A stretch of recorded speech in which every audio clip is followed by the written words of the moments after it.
The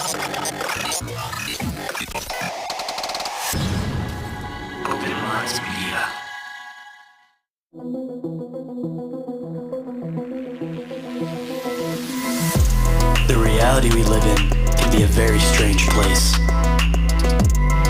Most of the time, fact being stranger than fiction. How will we ever start to understand this reality we live in unless we question everything? Join me and a guest as we unravel the mysteries of this reality, one topic at a time. This is Inquiries of Our Reality with Shayn Jones.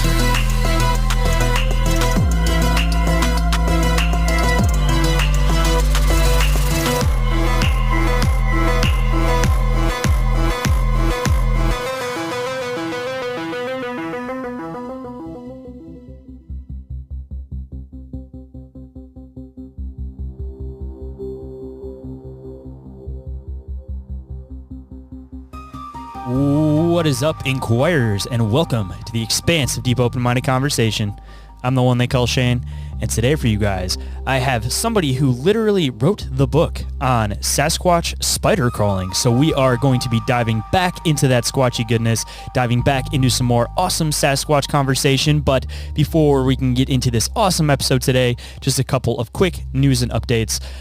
I mentioned it on the last few episodes, but if anybody is interested in joining the up and running again OMM Discord community, you guys can catch the link for that down in the show description. And once it builds up enough people, then I'm hoping to do some exclusive live shows over there, maybe some watch parties. Got a lot of interesting stuff in the works, but in order for that to start coming into fruition, of course, you guys have to go and join that community. And if anybody might be interested in winning a free t-shirt off of the Open Minds Media merch store, then I also have a survey down in the show description. It is only 10 questions, and all of your guys' opinions go towards helping the show grow and improve. But once that hits 50, then I will use a random number generator, and one winner will be able to pick out any t-shirt of their choice off of the store. We have about 10 so far, so it still has a ways to go, so you guys definitely have time to enter. And if anybody is interested in catching the next live episode of Bizarre Inquiries, that'll be happening on July 3rd at 7:15 p.m. Eastern Standard Time over there on the Open Minds Media YouTube channel. And if anybody is interested in submitting any questions, clips, articles, anything like that for the show, then make sure you guys get those to me before then. But if not, we will just end up passing them along to the next show. And if you guys enjoy listening to that show and you guys want to be able to catch some more of Orin and I deep diving into a bunch of weird stuff, and of course having some awesome interviews with some awesome guests, then don't forget to go and check out my other show, Bizarre Encounters with Shayn and Orin. And if you might be interested in catching that live and this show live, then make sure you guys go and subscribe to the Open Minds Media YouTube channel. Hit that little bell notification up in the corner, and then when we go live, you guys will get a notification about it. But if you guys want, you guys can catch those schedules at the beginning of the week over there across social media. But generally, when it goes down, it's about 9:15 p.m. Eastern Standard Time. Besides Thursdays, that's about 7 p.m. Eastern Standard Time for Bizarre Encounters. But again, if you guys hit the notification thing, then you guys will know that as we go live almost every single night. And just one last thing before we get into the show. If anyone is interested in being a guest on the show, sharing their experiences or encounters, or contacting me for any reason whatsoever, then you guys can email me at inquiriesofourrealitypodcast@outlook.com, or you guys can call or text the Open Minds Media hotline. That number is 313-364-1551. And if you guys didn't catch that, it is also available down in the show notes. And every single thing that I mentioned and will mention throughout the show is all available in the link tree, which is also available down in those show notes. And with that, let's get into the show.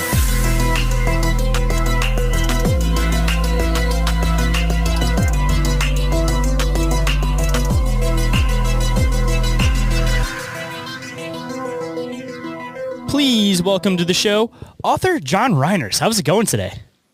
Not too shabby. Shane, I've been waiting to talk to you. I've got a few things to say. Sometimes I get a little gabby, so I'm trying to control myself a little bit, but I'm excited to be here. Well, don't control yourself too much, because I definitely want to hear what you have to say, man. And don't feel like you have to cut yourself off, because honestly, man, being the guest, it's like, I have you here because I want to hear what you have to say. Well, I'm one of those people that's old enough when we used to get report cards in elementary school. You got S.I. or N. And I always got Ann for controlled talking. Ann needs improvement, so because I talk too much. Hey, that's never a bad thing with the podcast, though, because growing up, too, I always heard from my parents, from my teachers, that I talk too much, but you just got to find your place in the world. And when you're on a podcast, it's a perfect place to talk too much. Amen, brother. Got an hour and a half to say whatever you want to say. Sweet. But I guess before we get too much into stuff and we get into all of the fascinating stuff that you have to say, for anybody that may not be familiar with who you are, what you do exactly, why don't you let them know a little bit about your books and a little bit about what you got into your research. Okay, well, I'm 58 years old. My name's John Reiners. I've been happily married for 29 years. I grew up in the Black Hills of South Dakota, and after I graduated, my parents moved. They started another business, so I stayed in South Dakota to finish high school, so that could be good or bad. I don't know if it was good being a senior year with no parental supervision. But at the time, it's a good thing, I guess. Oh, I loved it. The deal was, as long as my grades were good, that's cool. So I did keep the grades up, but I can't say in retrospect I would let a kid of mine do that. Especially not nowadays, because you know what people can get into. Back then, they were a little bit more oblivious of what kids are going to get into. Exactly right. So after high school, I ended up joining the U.S. Coast Guard, and I was in the Coast Guard for 4 years. My first assignment was on the Coast Guard cutter Gallatin. It was a 378-foot cutter. We did search and rescue, drug interdiction patrol primarily. I got the life-saving medal off of the rescue that we made during the you there? Yeah. So anyway, I was on the 378-foot cutter Coast Guard Gallatin.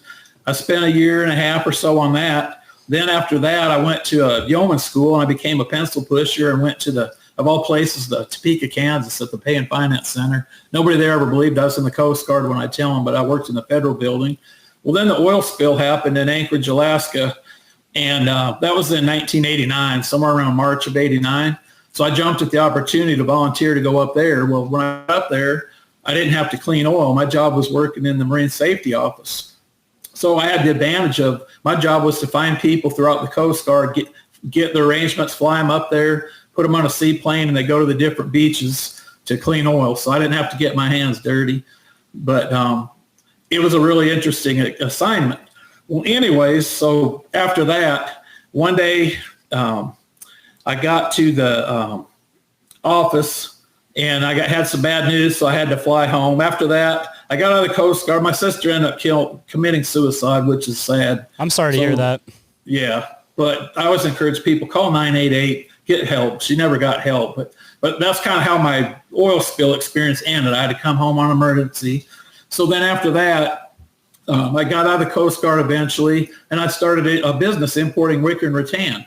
So that kind of grew. I was up and down the East Coast wholesaling, had a furniture store, and I came home one day and realized, I've worked so many days in a row, probably 49 days in a row, paying everybody else first, pay yourself last. I decided I wasn't happy with that, so I went to nursing school. So nursing school, I get into to doing that. Now I've been a nurse 25 years, so that's awesome. Been what I've been doing ever since then. So really fulfilling job going from military stuff to working as a nurse. I mean, you're just constantly spending your life helping other people, man. That's awesome. Yeah. The Coast Guard kind of set the tone for, we did save, I got a life-saving medal for saving somebody when a plane crashed in the Caribbean, and we found the people and pulled them up and saved them. So that kind of went along with nursing, kind of hand and foot. It was kind of a good transition to go to nursing from the Coast Guard. I'm assuming at that point, too, they're probably still helping with school, too. So just being in the military, I'm sure probably helped out with some of the paying for schooling, too. Yeah, sure it did. Yep. So with that, I'll kind of tell you about what happened next. So fast forward a whole bunch of years till about 2020. So 2020, you know what was going on there, COVID. So, I'm not going to discuss COVID, whether pro or con. I was like, myself personally as a nurse, I didn't want to get vaccine, but they made us because I would end up working on the COVID unit. So I got to see a little bit different than what a lot of people would see. We got the sickest of the sick that would get admitted there. So I was working on a med-surg unit at the time. So I got voluntold to work the COVID unit two or 3 days a week, and then back on my home unit. My home unit, we had a lot of oncology patients, people that if they got COVID, they would really suffer. So every day after work, I'd have to go and swab. So then that night they would call me and make sure I didn't have COVID, that it was safe to come back to my home floor. So that's a rough back and forth, man. That sucks. Oh, yeah. Especially even being worried for yourself that you might even if it's something doesn't show up positive, just being afraid that you might end up contaminating somebody going from back and forth, man. That's exactly right. And the patients we were taking care of, you would do an x-ray, and some of these people's lungs looked like it was full of broken glass. So, you know, and I'm not saying, I know it was overblown, and you know what, I know what people say about it being overblown, and I agree with that. But when you're seeing the sickest of the sick, and you have to wear the hood and the gown, and you can't breathe, and your mask is steaming up, and you're trying to draw labs from people, and you can't hardly see, and the patient's coughing all over you, it's pretty easy to get, you know, burned out. A lot of people end up taking early retirement. It was the hardest year or two of nursing I've ever seen. So kind of fast forward one day, I get swabbed, I go home, I'm sleeping. Well, at the time, my father-in-law was living with us. He was getting early dementia, so he was staying with us kind of early, the stages before, you know, he went to a nursing home or anything. So they called me and said, don't come in tonight, you've got COVID. Well, I kind of my throat was a little sore, so I wasn't surprised. So I called my wife. I said, I don't want to be around you guys. You guys go get swabbed now. Her and her dad were out shopping. They hadn't got home yet. So I said, my plan, we got this little cabin up at Rough River Lake. It's about 60 miles from Owensboro. So I told her, why don't I meet you guys at the grocery store? I'll sit in the truck. This one time I got away with sitting in the truck and sending my wife in for groceries. You know? So I had an excuse that time. So she went out there and got all the groceries, and I had a toolbox on the back of my pickup. She filled it all up. And she wouldn't put beer. That was on my list. For some reason, she wouldn't get that for me. So I was going to be off for 7 days as the long and sweet of it. They told me at that time, it was still a little early on, 7 days. It got to the point where if you had COVID, you just worked the COVID floor and it didn't matter. But at this point, you had a 7-day hiatus, quarantine kind of thing. So not to be with them, I came up to the cabin. By this time, it's about 9 p.m. So what I do is when I leave Owensboro, I'm going down 54 East.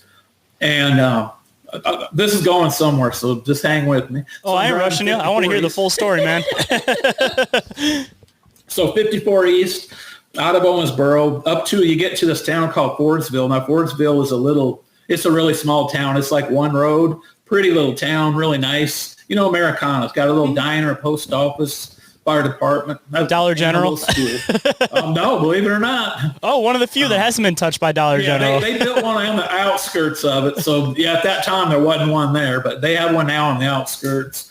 But I think if you went to the moon, the first thing you'd see is a Dollar General, I swear. That was after COVID, I think, that every single small town all of a sudden just had a Dollar General. You know that you're getting into middle America as soon as you start hitting the Dollar Generals. It's like that weed kudzu they put in for erosion control that went out of control. They got Dollar Generals and kudzu all over. But so as I'm going up 54, so I get through Fordsville, and when I get up through Fordsville, it's Highway 261. You go north, and for that next 11 miles, it's pretty heavily wooded for the first 10, and then it kind of comes out into a break. So the first 10, you always got to be vigilant. That's an area, there's tons of deer, all kinds of critters. You never know what's going to come out on the road. I've almost hit a horse one time. I don't know where it came from, but a horse came right out in front of me, and I almost hit it. So it tells you that, you know, there's farms back in the distance, so the animals get out, deer all over the place. So this last mile, as you're coming down 261, you're getting towards this area. If you find it on a map, you could find 261 comes to this four-way stop, and the little town's called McQuady. So McQuady, basically what's there, it's a four-way stop, but it's got a church on one corner, a church on the other.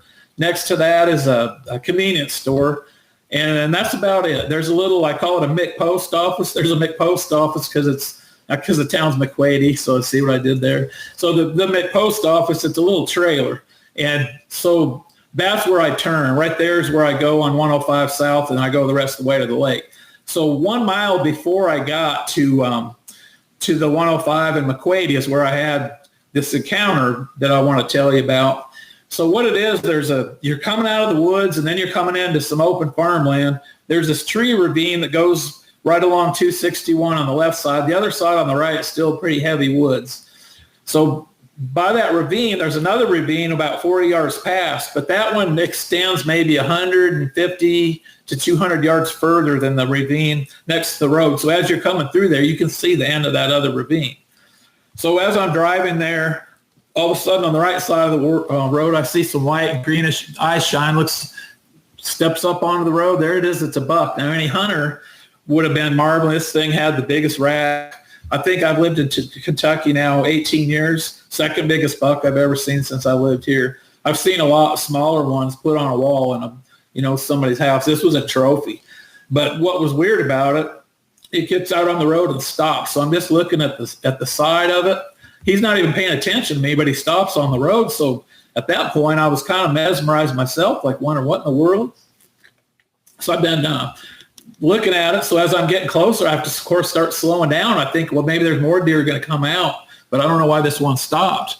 So as I'm getting closer, I'm approaching this deer, slow down. I went from 55. Now I'm like 35, 25, 20, and I'm getting closer. Well, then, you know how your headlights, as you're going, you can see the shine off to the side of your car headlights. So as I'm getting closer, the side of my headlights illuminate another pair of eyes off to the left, that ravine I just told you about that extends 150 or 200 yards past. At the end, there was a pair of gold eyes. Now, these eyes were, I would say, at least the size of a horse, maybe a silver dollar, a horse's eyes.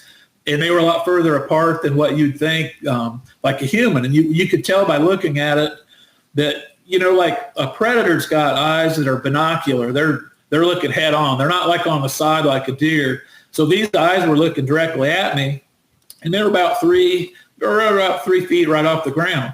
So as I'm getting close to this deer, I'm almost at a stop now. Now I can see this thing pretty good.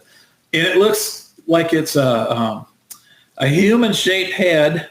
It's got, if you look at me, I kind of look, I don't have a mustache. It's got like the beard around the edges and a receding hairline, just like I got. So it was a massive, but it was about 3 foot off the ground, and it had its arms extended out. What I know later were arms. At first I wasn't sure. They had the front limbs put out, the back limbs splayed out. It was moving. If you ever see a spider on the beach, like a kind of a back and forth, wonky looking, just like a crab you see on the like beach. A crab walk. That's what I was about to say. Yeah, spider walk, crab walk. So at this time now, I'm like the deer. I'm looking over there, and evidently that's where the deer was looking. So now I'm about at a stop. I probably was stopped at this point. Well, all of a sudden this deer bolts, but when he takes off, I've seen deer. I hunted growing up in South Dakota in the Black Hills. I know what a deer usually can run like. This deer, he took off, but he wasn't running very fast.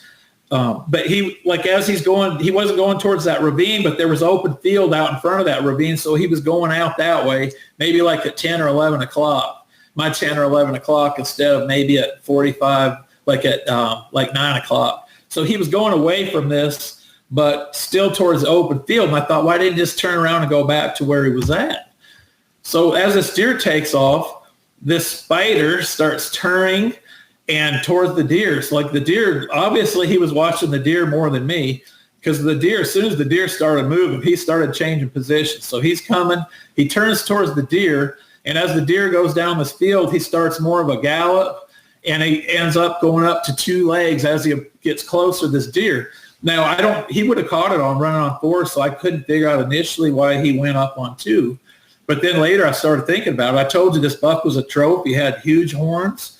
And I was thinking as high as he was, I think these Sasquatches bring deer down from wringing their neck and going for the neck and tackling them.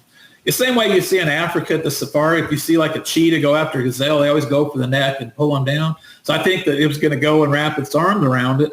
But I think it could have done it on all 4s. But I think it went up so its eyes didn't get hit by the tines of the horn. I think it was anticipating already catching deer and was thinking about its face. I'd be that, if I could run fast like that, I'd be thinking, them horns could really damage your face. I think that's why it went up on 2.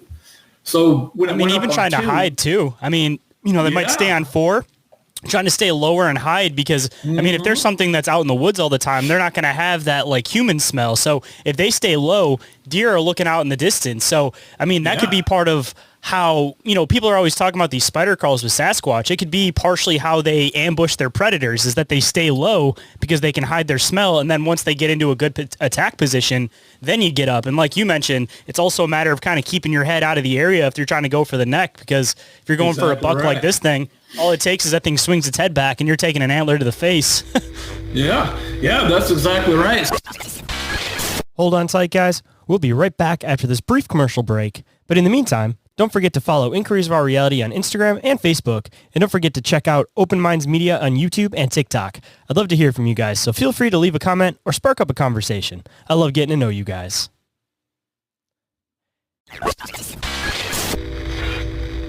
And now back to the show. So what happened, so eventually they get out of my eye light or my shine of my headlight. So, I can't see, but there's no doubt he was gaining on, he was going to catch him. So at this point, I rolled my window down and as it stood up, I could see its back. You could see like the scapula area, the hair. And I say hair because it wasn't like the fur where you couldn't see anything. When it was stood up, its back was towards me and its arms were moving. So I saw how long the arms were massively long. And the hands struck me as being as big as dinner plates. Like you ever see Michael Phelps, the swimmer in the Olympics? Mm-hmm. So I think this thing look at Michael Phelps sometime. His hands look like dinner plates. That's how you like paddling. He can go 100 miles an hour. This thing had dinner plate size hands. And that's something I could see when he was moving. And the other thing on the back, I say hair because I could see the scapula. You could see like kind of thinnish hair through there. And then it come down to sort of a tapered waist. And it was very muscular, but I would say it was more lean. And I kind of like to use Michael Phelps as a comparison for like the waistline. It was lean like that, but you can see muscles like up on the shoulders. A lot of people say these things don't have necks, but I think it's the traps. It's the trapezius muscles that are so built, so it looks like the head's just sitting on there. I believe they have a neck, but it's kind of like bodybuilders. Yeah, like bodybuilders get to a Lesnar. point where they almost don't have like a neck or they can't, move it too much because it kind of starts blending into their muscles and their shoulders. Exactly. Yeah. You remember Brock Lesnar, the UFC and wrestler? Yeah. Yep. So this thing, his shoulders looked like Brock Lesnar, and his head was kind of shaped. It was a little bit conical, but it was more like, if you look on the front of my book, matter of fact, Landon Shepard, this guy in high school senior, did the cover for me, and I described to him what this thing looked like, and he came up with that. The only thing he didn't have was the arms. The arms weren't quite right. I said they were a little more muscular, so on the book, you could see the arms. He wasn't sure how to do that, so I just sent him a picture of my guns and told him, just do them like that. So I like to joke about that. But for all the audio listeners, too, I'll make sure I include the book cover in the cover art so that you guys can check it out and see exactly what he's talking about, too. Yeah. So my arms are massively muscled up, so that's how he did the Sasquatch. I'm just going to have to use a picture of you with guns up for the cover, right? Yeah, right. Make it look like you're tussling with the Sasquatch on the front of the cover of the book. Exactly. So he did a really good job on the cover. So anyway, so as this thing's running away, I roll my window down.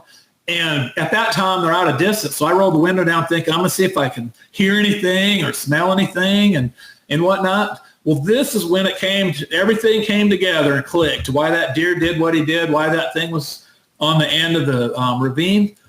Off to my right, I hear a crash. It sounded like a tree coming through or a tree getting knocked down. Whatever it was big. And he was coming through the woods towards the right side of my car. So I believe there was another one there. So at that point, I took off. Now, at the time, I had a 6-cylinder truck, so I couldn't really lay up. But I got all the way up to that, what I told you, the post office, and pulled over there to check my bridges, make sure I didn't need to clean them. Because what was over there was big enough, it scared the heck out of me. But I think what had happened after retrospect, I believe there was another one that had been stalking this deer the whole way. That deer came up on the road because he was exhausted and thought, well, here comes a car. Maybe this thing won't tag me. I think that this deer took the lesser two evils. He stops on the road knowing I'm coming and probably see him and going to slow down, hoping that whatever's chasing took off. I'm not so sure this other one by the ravine was waiting in that spider motion to ambush. I think the plan was for this deer to come right by the end of the ravine and probably run for the ravine to get into the woods for cover, and this thing was waiting there. So wham! And grab him. I don't think he was planning on running after it. I think I came along and kind of ruined the hunt. That's what I feel like happens with a lot of experiences that people have where they see a deer and then a Sasquatch. First, these things always seem to work in groups. Like, it's very rare, it seems, that you actually see these things hunting by themselves. And the way that they seem to hunt, and I've heard a few people talk about these, like, death walls or, like, these corrals, but I can't find anybody else recently who's found one of these things. But the idea that it seems like is that they'll have one that'll kind of chase them into an area where they kind of get sectioned off, which, I mean, even being the ravine, of course, it's going to slow down once it gets to that water to get through the water. And then as soon as something slows down and they chase into a corner, that's when the other one attacks. And again, it seems like it's always somebody will get caught in the middle of it, and the Sasquatch will end up looking at them like they're angry that they like ruined their dinner or something like that. But I mean, even deers, like it seems like through the years, deers have gotten smart to the point where they know that if they go into this certain area, that like hunters won't actually go and hunt in there, and they know like what these areas are. So, I mean, if these things have spent years potentially, it could even be something that's in their genetic code that they know that these things are out in the woods, you know, trying to use a diversionary tactic. Maybe they've adapted to know that if they go into the road and a Sasquatch sees a car, that it'll take off in the other direction. So maybe it wasn't necessarily trying to get hit, but it was hoping that, you know, from previous experience, if I go into the road and there's a car, these Sasquatches are going to take off in a different direction now because they're going to try to avoid this car. They might have been trying to use you to get these things away from him. Exactly right. So and I think that answers a lot of the, when people claim about, well, what if you shot one? I think you're going to have more trouble because I don't think they're very often alone. And so good luck getting an 800-pound body out of the woods by yourself or coming back. It's probably gone if you make it that far, but that's a whole nother story. So anyway, so after I pulled off into McQuady at this post office, you know, did a welfare check on my britches, I was sitting there just in a deep daze, like trying to contemplate what I saw. Well, next thing you know, I hear Jake brake. So this semi's coming down the road the opposite direction, so it kind of broke me out of my trance. And he was going down the road that I just came from. At that point, I was contemplating. I guess I was going to try to help Mother Nature clean the gene pool of my family line and be dumb enough to go back there to check it out. But that made the decision for me. When that truck came, I thought, well, there's nothing going to be seen. So I made note of it that 7 days later after my quarantine, I was going to go back that way on the way home, and I was going to see if I could see the horns laying out in the field and the carcass. But when that happened, I didn't, of course. And I don't know, I couldn't really go up on the land. It was a private farmer's land, so I couldn't trespass. But where he was at in the field was open enough. I believe I would have seen it from the road. And since I didn't see it, it could be either the hunter or somebody stopped by and picked if there was a carcass there, if he didn't just carry it off somewhere else. Those horns are attractive. Somebody would have stopped, and people in Kentucky will stop and get horns. They'll use them at hunting season to rattle them, you know, and make it sound like bucks fighting and lure deer in. So somebody probably got rid of the horns. Seems like the Sasquatches usually end up taking these things a lot of the time. And I've heard of endless stories of these things leaving whatever they don't eat up in a tree. Like that could be the top half. Yeah. I've heard of hundreds of stories of just people finding the top half of a deer like 10 feet up in a tree. Like how else would that get up there? Yeah. I think sometimes they do hide their evidence, but that kind of brings me to another point. So you think like in Kentucky, somebody asked me when I was writing the book, and I'll get into why I wrote the book here in a minute, but if you think about it, somebody in Kentucky said, well, do they migrate? Do they do this and that? Well, I think they're opportunistic. If there's no food source, I think they will.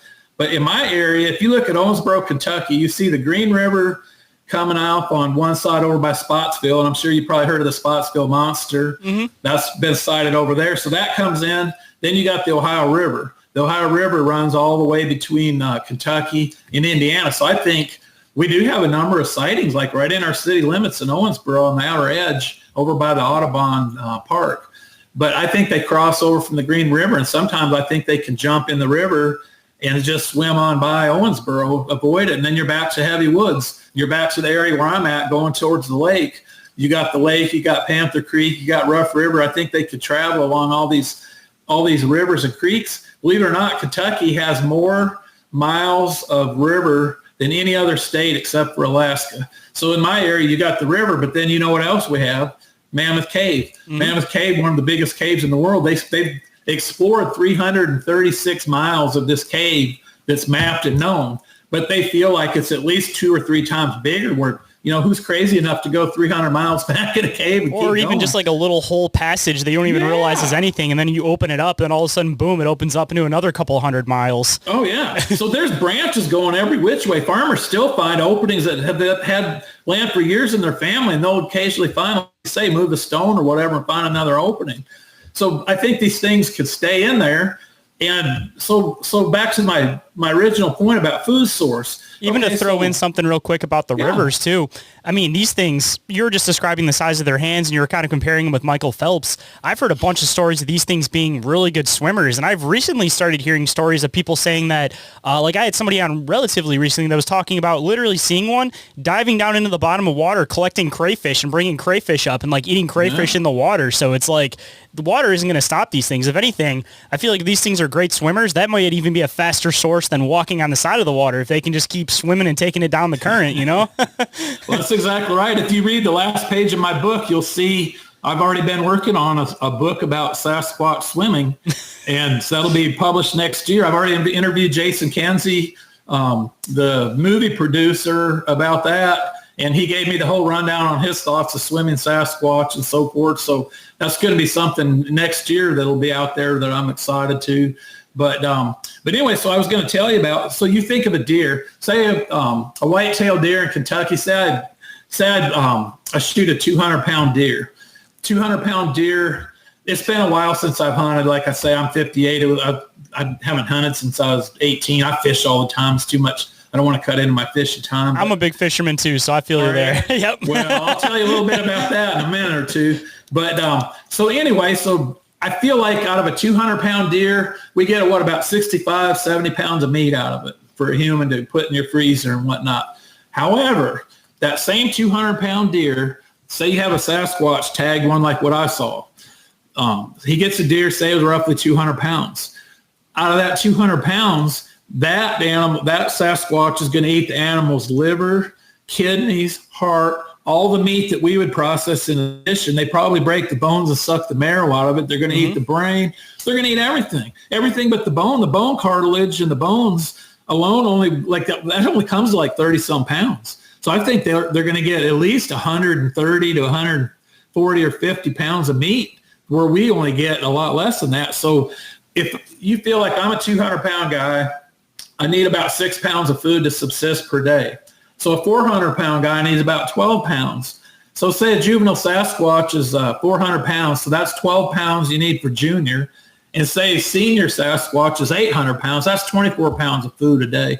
That's a lot of food, but like we just said, if one deer is going to yield 140 pounds of meat, they're not having to kill a deer every year. All these people that say, oh, Sasquatch would kill the food chain, we would know about them.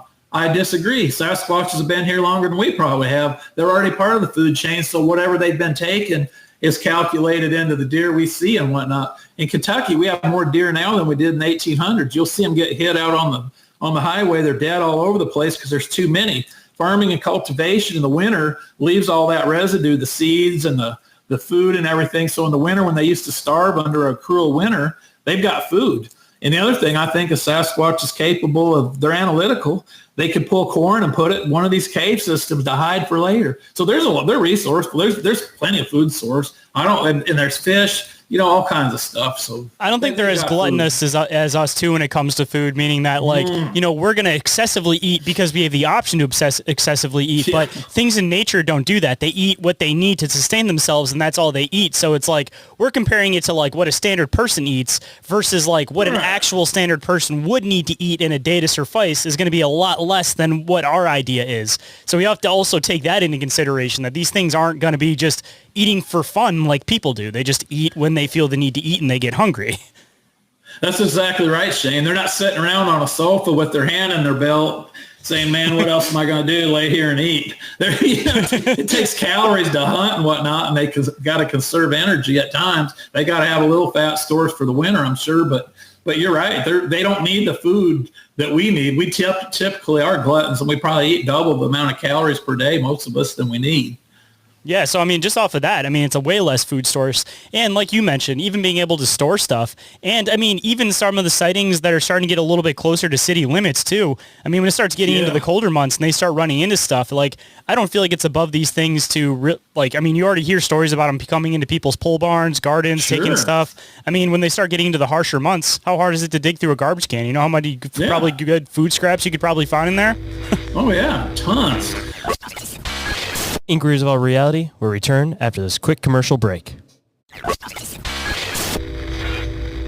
And now back to the show. But look, something you just mentioned just struck a chord with me. I wanted to mention, you know how you say that there's sightings around more populated areas? Mm-hmm. So most people theorize it's because of development, encroachment, which I'm sure that's some of it. But if you think about it, over time, we've gotten more technology and gotten more ways to find them. And I think there's some starting to figure out in the past, we couldn't see them in the dark. And now certain people are seeing them. I don't know that they know what thermal is, but I think that they're starting to realize that we have technology that can find them. But I also think that sometimes they purposely will locate close to a populated area, just off, like where I'm at. The Ohio River gives them cover. The river bottoms, nobody builds. But if you're in a helicopter with thermal, you're going to write it off as a human or a hunter. If you see thermals around a town, they're not going to be looking there. They're looking out in the thick woods. So sometimes I think they might have an advantage. I think sometimes they outsmart us. I just think they're smart. And when we think, well, we got thermal, why haven't we seen them? Well, first of all, thermal doesn't penetrate cover, heavy cover. If something's down in, you think of Oregon, those big, heavy trees, it doesn't show something standing on the ground through them trees. But in areas where it's not like that, we have a lot of sightings. I think they're more opportune, thinking they're safer living closer to humans. I mean, even to throw in another couple things too, trying to hide yourself from like heat signatures. If these things got thick hair, I mean, how hard is it to take some mud, cover your hair in mud, and that'll start hiding your heat signature? I mean, You hear about people doing that in the military. You hear about people doing that in tribes a long time ago. Like, it doesn't seem far off for these things to be intelligent enough to do that. And another thing I was going to mention was staying closer to the city. I had somebody on recently, Tom Seawood. I don't know if you're familiar with him, but he talks about a lot of like the Sasquatch stuff from like the Native American perspective.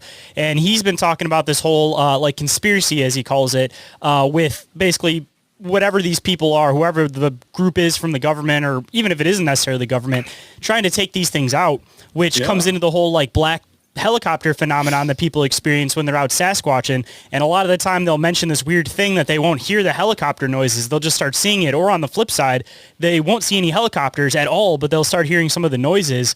So his suggestion is that, there was a whole thing with the natives that the whole reason why the Gatling gun was originally created was to be able to just take out a giant group of like natives all at once and be done with it. He's suggesting that they're kind of doing the same thing with some of these Sasquatch in certain areas, whatever this group may be. I don't know if it's government or something. There's a group that seems like they have an interest in taking these things out for research or for whatever interest. So he's suggesting that they might be coming closer to metropolitan areas as safety because, like you mentioned, you can hide your heat signature if there's other groups of heat signatures. But if you're out in the middle of the woods nowhere and they're catching these big heat signatures, it's kind of hard to be able to hide in that. Especially if, if you listen to like Ron Moorhead's Sierra Sounds. So if these things do have a language, you don't think they're telling each other, hey, man, watch out for this. And what, I think they learn and they're Charlie Raymond, the head of the KBRO, told me, he said they have a high environmental IQ, which when we pull up somewhere, they already hear us coming. They know they'll come in curiosity, but he says that we're always on computer screens. We have to wear glasses, a lot of us, as we get older. These things, if your survival depends upon it, your senses are going to be so much more in tune. We get our ears blasted out from years of being on the computer and TV and all that kind of stuff. So they have so much more advantage of us. It's just like if you put down a ranger from the Army Ranger, put them down in the woods and say, okay, Shane, your job is to get a picture of them. And it can't be blurry. I want you to get a picture. And they tell the ranger, your job is to go hide. You can investigate Shane, but you don't want to be seen.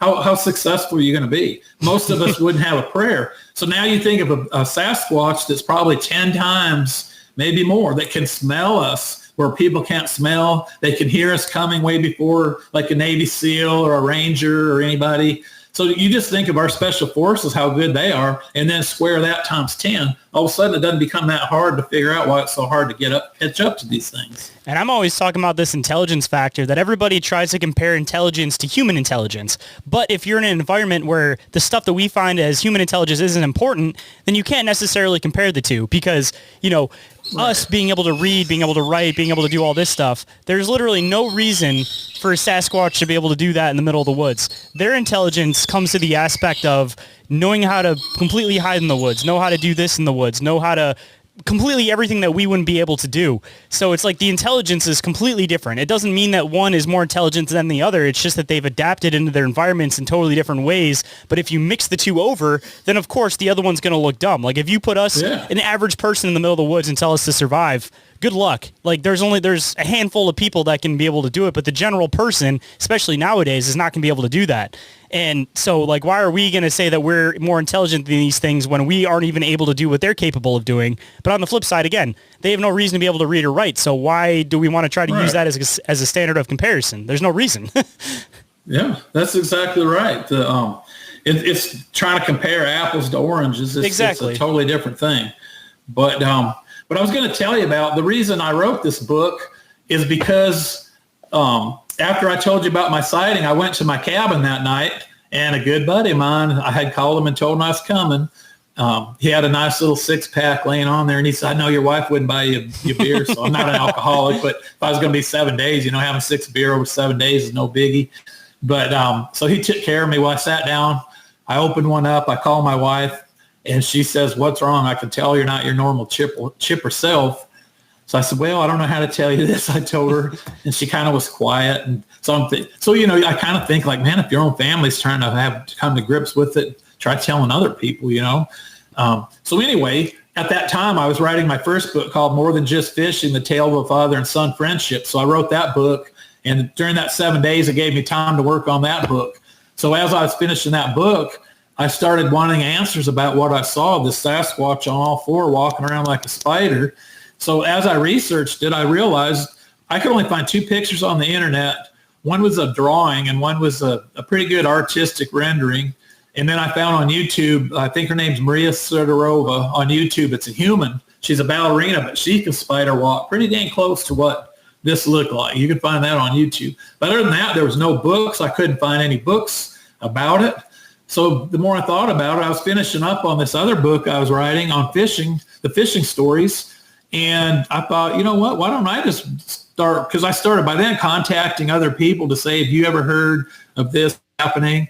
And I made a mistake initially, just saying, hey, I'm writing a book. And all of a sudden I got 900 emails and everybody had seen one. And some of the stories like, whoa, I got to slow down. So I got more creative about how to network and find good witnesses. So over the next 3 years, I've got over 40 witnesses. Some of them I have a couple chapters with short, just like small encounters. And then I have some chapters with really good ones. So it took me a long time to find good encounters. And then I had made several contacts with Dr. Meldrum, and he was gracious to come and let me interview him. So there's an interview with him on the book. And he had never, as far as I know, and at the time, he said he'd never been interviewed about seeing a Sasquatch spider crawling or on all fours. So that was like a good catch to have him come and speak on that in the book. And also there was, I got Charlie Raymond, the head of the KBRO. He graciously came and let me interview him for a chapter. So I got that in there. Lots of good, and he's a researcher. In my book, he's one of the top field researchers. So he gave a lot of good anecdotes and information in there. And then at one point, I was talking to this family. They were from Ohio. They were on vacation to Louisiana. Well, they had 2 kids. They had an experience. They couldn't run from it because they had a daughter that was paralyzed, and she was in a special wheelchair that you push on the trail. This thing come out in front of them. The big one was this hog came out chasing. Then this Sasquatch came out chasing.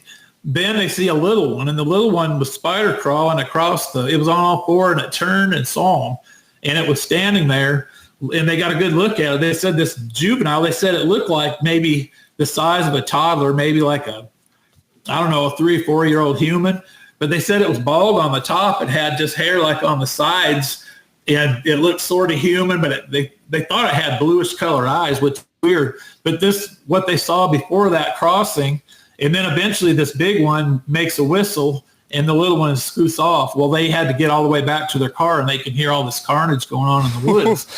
So the long story, the reason I told you that is when they got back from vacation, the kids had not been sleeping. They'd been having nightmares. They were sweating. If they could fall asleep, it turned into a nightmare. They had true post-traumatic stress disorder. Well, at the hospital now, I work in mental health. So I was that kind of piqued my interest, like, wow. Well, I have some contacts. So the best doctor that treats post-traumatic stress disorder in our whole region, Dr. David Harmon. I was able to get him to come in, and the book ends up with a whole chapter on post-traumatic stress disorder. And I asked him in the question point blank, this family, they had gone to therapy, family therapist. Well, the therapist laughed at him. He wouldn't listen to them and thought they were ridiculous and bad parents. And the kids were more traumatized. So I put in there, I won't tell you everything he said in the book because it'll take me too long, and he uses some $25 words, and I'm just a $10 word kind of guy. But in a nutshell, he said, that's a terrible therapist. A good therapist does not have to believe that you saw a Bigfoot. They only have to believe that you were traumatized, and they treat the trauma. So for them to judge what you say you saw, that's a total misnomer and a mistake by a therapist. But for him to come on the book, I told him, I would love to interview. I don't care if you endorse Bigfoot or not. I want you to tell me what you would do if somebody came in your office and said, my kids, we saw Bigfoot, they're traumatized. What would you do? So that's what the chapter's about. And I think it turned out pretty awesome. How many Bigfoot books do you see talking about that? Well, I'm glad that somebody brought it up because people don't realize like how intense the fear is sometimes when people see these things. Like, people have this idea. Well, they have two ideas. They either have one that it's this horrifying creature in the woods, or on the flip side, they think it's like the Harry and the Hendersons type of individual. But on the flip side, even just seeing these things, it's breaking your paradigm of what exists out in the woods. I've heard endless stories too of hunters that have spent their entire lives in the woods, and they'll see one of these things at a distance once, and they'll be afraid to even go back into the woods to hunt, to camp, to do anything for a few years if they ever even come back. So it's like a huge aspect of Sasquatch phenomenon that a lot of people don't take into consideration, is how hard a lot of this stuff can hit people. Because when people are thinking about stress from having an experience, most people take it into like UFO abductions. But again, being somebody that even in that situation where I can't even imagine the level of fear that those people experience having a child in a wheelchair and not being able to just take off. But even in the simplest factor, being a hunter who's regularly in the woods and is able to full body take off, they still have these experiences where they can't process this for a long time. Like, people really need to take into consideration, like you said, it doesn't matter if you believe what the person saw, just take into consideration the trauma they experienced and try to help them deal with it. Because even if you don't believe in it, if it makes you feel better in your head, rationalize it that maybe they saw a gorilla or something like that. But regardless, just deal with the trauma and help the person through whatever they experienced. Exactly right. Yep. And like you said, the trauma, but now you take something as scary as seeing a Bigfoot, but now not only that, if you see one that's on all fours, it's either walking on its knuckles or fingers, and the pads of the feet are stretched back at an awkward angle, and who knows what kind of joints they have. We have ball and socket and hinge joints. They may have a type of joint that we don't know about. And I talked to Dr. Meldrum quite a bit about that. That's covered in his chapter. But, you don't know how. So to me, the way their joints are, it looks unearthly, unworldly. And you see that, and it's surreal. It takes you a while to, like, you got to pinch yourself to wake up. So that makes it even like trauma on steroids, because what you see is upright on 2 feet isn't supposed to be. And then you see something that looks like this giant spider is really not supposed to be. And it takes you a bit to even figure out it's a Bigfoot. In my situation, when it stood up, then I knew. But how many people see it and then have post-traumatic stress later on, nightmares, because it's very disturbing.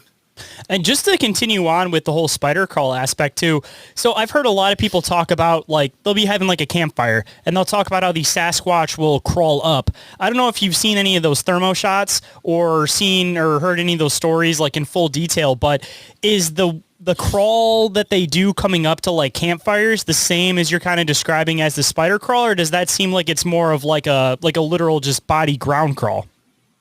I think they're similar. I've heard them described a little bit different. Charlie Raymond's got one on thermal that if you look through his stuff, you can see it. He's got one, and his belly's darn near on the ground. That it was like they were a group of them coming through a trail, and this thing was evading them. But I think they go on fours for different reasons. It depends on the situation. I think, number one, like Dr. Meldrum, he thinks that they don't go on four very frequently, but when they do, he thinks it's to climb. Like if you think about something climbing up on all fours, it's like a four-wheel drive. Mm-hmm. Like you think of a vehicle on four-wheel drive, you get more traction. So if you're trying to evade or get somewhere, some people say they've seen them go uphill super quick. Especially with that mid-tarsal break, they can grab with their back feet, so it just makes them even faster because they're not flat-footed running on all fours. They're gripping while they're climbing on fours. Yeah. And sometimes I think they go on four to be stealth, to keep from being seen. I think they go on four to escape. I think they go on four to stalk, to hunt. And so those are the different reasons. So you mentioned the campfire. A lot of time, like Charlie Raymond says, that they're very curious by nature. So a lot of times that's what they'll do is they'll go in the deep woods and just set up a camp and, just make your normal camping noise. And that's where they've had the best thermals instead of going out whooping and yelling and trying to find them come to you. Don't go anywhere, guys. We'll be right back with that deep conversation you crave. But just a quick reminder, if you'd like to snag some gear for this show, Bizarre Encounters, or one of your favorite cryptids or topics, hop on over to the Open Minds Media merch store for a wide range of designs with new drops regularly. And t-shirts now for the low price of just $15.68 plus shipping. And now let's get back into it. There's one couple in the book that I interviewed that the guy's actually in the Air Force. He's at a Air Force base in Alabama. So his wife went on record with the interview. He changed his name in there because he says, I have to pass my flight exams and everything. But they had gone out to Barber County in Alabama. They went out to in like November to scout. They had just got stationed there in Alabama. So they went out there. Turkey season was going to be like in the spring. I can't remember what month, maybe like March or April. So they go there in November, and there's this campground, and it's in a remote area by all this public land. So their deal was they were going to camp for a couple of days and go check out all the woods and the lay of the land and see what they're getting into come hunting time, because there was going to be a lot more people there, get an idea where they might set up and, to turkey hunt. So they had gone there and walked through all the woods. Well, they were at this campground, and it was like one of them primitive campgrounds where they don't have the RV hookups and all that. But it's mostly used during hunting season and whatnot. There was one other camper on the far end of the campground.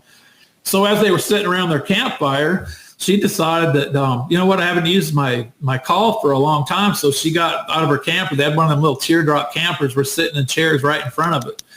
And they're sitting there. And so she's practicing her call. And it's one of those boxes that you scrape the lid on. And she was using all this lingo. I don't know what it means, her squips and gribbles, and like she had all the terminology done on this turkey call. Said she did it for like 20 minutes. Then her husband kind of said, well, it's about enough of that. Well, before long, they see a pair of eyes out from their fire. Well, what had happened is this turkey call called in one. And I don't know if the Sasquatch knew that it was a fake turkey call or if they thought the dinner bell was ringing and the turkey was out there. But this thing came right up close to their campfire, and it was down in the spider crawl. That's how I found out about her, made contact, and this thing came edging closer. And then they realized there was another one on the other side of the fire pit.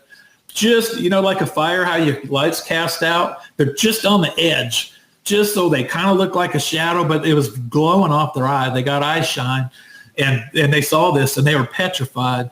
And this is kind of wild how it stopped. They didn't know the thing advanced a little bit, and her husband, he didn't know what else to do. He thought it was up to him to save, and he had a pistol in the camper, but the camper, they felt like they're pinned. The fire, these things on the other side, and the camper, and who knows what's behind the camper. Maybe there's another one standing there. So they felt like they were pinned in. They felt scared, so he didn't know what else to do. So he was a fairly religious guy. He started saying the Lord's Prayer, and before long, they were gone. And he said when they got in the woods, the wife said that her husband they could hear him running off in the woods where it sounded like they went back to 2 feet and took off. But so that came right up to a campfire, two of them, and they described it just like what I said, this kind of back and forth spider looking crawl. So, but then you hear other reports where they're running like fast. And then another report, I had these two ladies were camping somewhere in North Carolina off the Appalachian Trail, and they had one where they said it ran more like a lizard. Like if you think of how a dog walks, like foot, back foot, and it was the opposite. And if you see lizards, how a lizard kind of like a scuttle.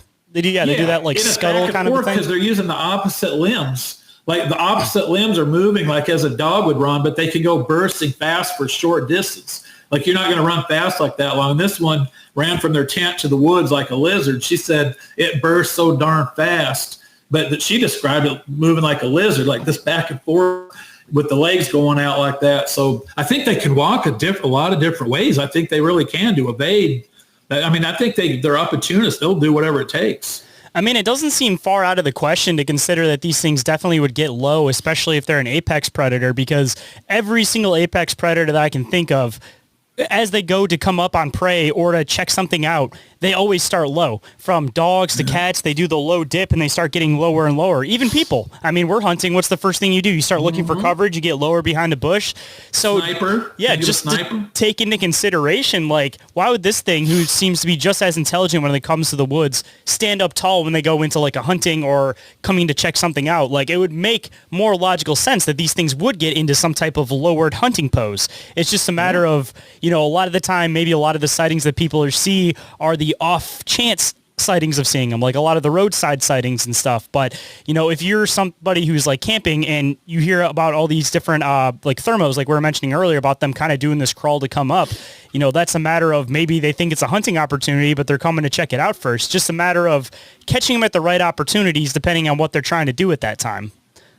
Yeah, most of us are looking forward. When we're in the woods, we're looking at eye level or we're looking down at our feet to make sure we don't trip. So why wouldn't you get in a zone that you're not frequently going to be seeing? And then if you do see it, how much easier is it to just write it off as a bear or whatnot? See where a lot of people say, oh, there's sightings that's mistaken for a bear. Okay, I'll give you that. But then also give me, there's a lot of people that see a Sasquatch and get talked out of it and told it was a bear. So touche. You know, it works both ways. You see something on Ford and you believe it's a Bigfoot or know it was somebody else. By the time you tell your friend, oh, come on, it was a bear, it's a bear, it's a bear, you're just going to sign off and take the path of least resistance, say, okay. So how many people have seen them and then were talked out of them?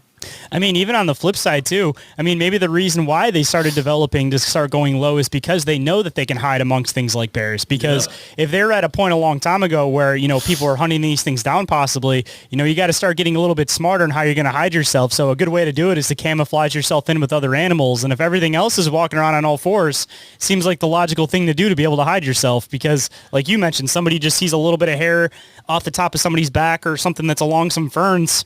You know, their first assumption, it's a bear, I'm taking off. So it's like doing half their job for them if they're just trying to keep people out of their territories and they're not like actively going after people, which they seem to not be more often than not. They're just trying to get you away from them. Like they don't really have an interest in you. Yeah. So I think also like these things, they're so very clever, and I think they're so adaptable. They do so many different things, and they're aware of us coming. I think that's pretty given. But one thing I wanted to share with you that Dr. Meldrum told me, and that's in the book too, he didn't say that they'd never go on all four. He said infrequently. And he's basing that off, you know, he's a footprint expert. He sees the footprints and he says, we don't see that many handprints. But how many people are looking for hand or knuckle or fingertip prints? So my point is, if you're walking, and another reason I think they go on four is to not leave tracks. You mentioned about hiding the carcass earlier. So why wouldn't they want to hide their tracks sometime if they know they're in a soft area that's leaving tracks? If your weight's all on 2 feet, you're pounding down in the mud. If you drop on all four, all of a sudden your weight's more distributed. If you're on the balls of your feet, it's making a weird print in the mud. And if you're using your fingers or knuckles, you're not seeing something walk. Most people will walk right by it and they'll just write off different animals have been through here. They're not putting it together that those two front ones that look different with the two back ones were the one critter. They just write it off as a trail. So I think that's why there's not a lot of them. But also he said that if you look at our hands, he goes, if you hold your palm out, our thumb is rotated kind of inward. It's not flat. You can't it's not easy to lay your hand flat on the ground and get your thumb flat too, unless you roll it all the way back. He says on these primates and what he thinks like a Sasquatch, when he has seen prints, their thumb is rolled out more. So when their hand, it gives them more surface area. And he says that the webbing on between the fingers goes up a lot higher. So their hand is almost like a huge paw, which would add, he did admit, that adds in quadrupedal ambulation.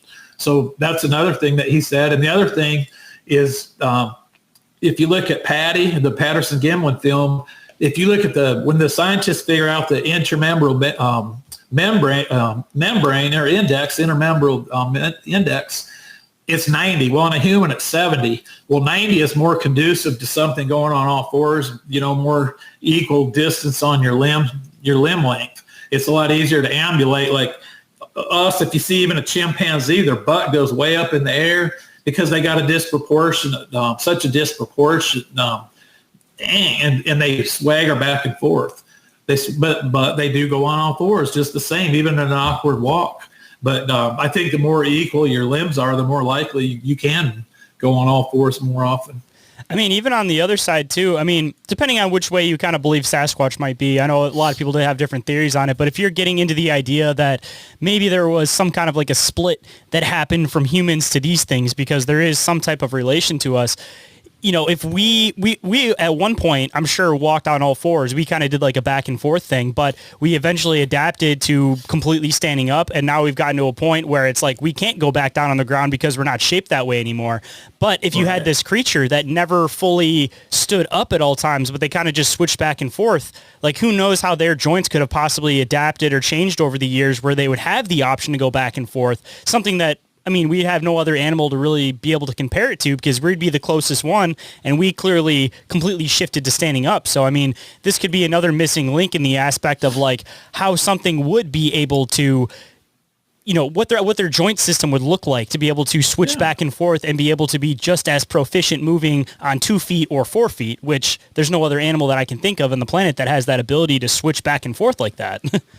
Well, there's a lot of uniqueness about them, but I think also that if you think about, probably part of their diet is from scavenging, going into bushes and picking berries. Well, that's hard to do when you're 8-9 feet tall, to bend over all the time. So wouldn't it make sense to go on all four and reach up and pluck berries, stick them in your mouth instead of always bending down? And if you're getting roots, a lot of people have seen them eating roots and rooting around on the ground for roots. It would be a lot easier when you're down on all fours. Like the other day, I was even your nose too, having your nose that low to the ground and be able to smell out roots and stuff too. You smell. Yeah, it's like the other day I was in my garage and I had a pan with a bunch of screws and I dropped it.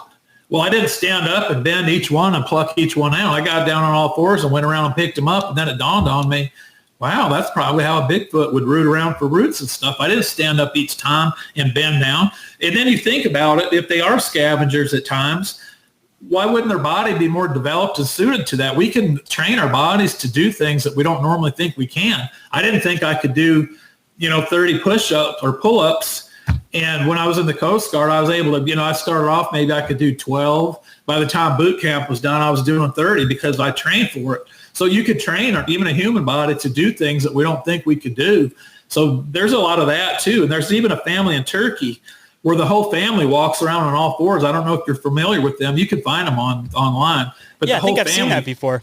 Yeah, that's all they do is get around on all fours, and man, they're lickety split all over the place. So their body is a human skeleton, as frail as we are. I think our back is the worst invention of the human body. Most people get back problems as we age, but this family, they don't seem to have any problems with that because from a time they were a kid, they've been walking on all fours. And so I think they develop a little bit of musculature and a body frame to be able to handle that. So if you're out in the wild and you need to scavenge and do this, more often than what people think, I think sometimes that's why I think that you're a little bit more muscular too. Yeah, I mean, even on the other side of that too, just the back problems in general, talking about it from a human perspective, like how bad our backs get. Imagine if you had hundreds of more pounds on that and a lot more weight. I mean, I feel like these things would need some other form of relief. Otherwise, they would probably just end up getting such bad back problems that they wouldn't be able to move. So it would make sense, again, for them to be able to shift back and forth. Otherwise, you'd be hearing a lot more crunching in the woods coming from Sasquatch's back as he was standing up, To be sure. Yeah. There's also times that, I hear people, what the woo is. People talk about the woo and whatnot. I don't, in my book, I didn't delve into the woo because I don't know enough about that. I'm a nurse by trade. I have to look at labs to see, or I have to look at footprints. And so I only know what I know in my wheelhouse. I'm not saying that the woo, that some of that stuff doesn't really happen. I don't know. I don't know what I don't know on some of that. So the way I took it is if you see, sometimes you'll see somebody will say, well, I was looking at one stand next to a tree and it disappeared. Well, that could be he did disappear, but how did he disappear? Did he disappear by a poof, or did he cloak, Or my theory is a lot of those times when they disappear, they're so lightning quick, boom, he dropped down to all four. Maybe there's a little grass around all of a sudden. From the naked eye, you blinked once and he's gone. And so it looked like he disappeared and then he's gone. He sneaks away. I think that they can do that. And I think that that's another escape mechanism. I think they've got all the tools it takes to avoid us. I mean, even on the other side of that one too, one thing that I've always thrown is that, you look at like a cheetah or like a zebra or any of these animals just by themselves. And obviously you're going to look at them and say, wow, that would stand out. But as soon as you put them in the middle of the woods or in the middle of the forest or jungle, like prime example, look at a jaguar, bright and colorful. You put that thing in the jungle, you're not going to see that thing until it's on top of you. So, I mean, how often is it that these Sasquatch are right in front of people and they don't realize them because the human eye catches movement? So if nothing's moving, there's nothing for it to catch. And if it's just a little bit different than like the color next to it, you're not going to catch it. So whether these things are standing next to a tree and not moving because the brown and the mud and all the stuff in their fur blends in with the tree, or these things are sitting on the ground like this and they're not moving and it just looks like a log. Like imagine how often people walk past these things just because there's no movement and no eye.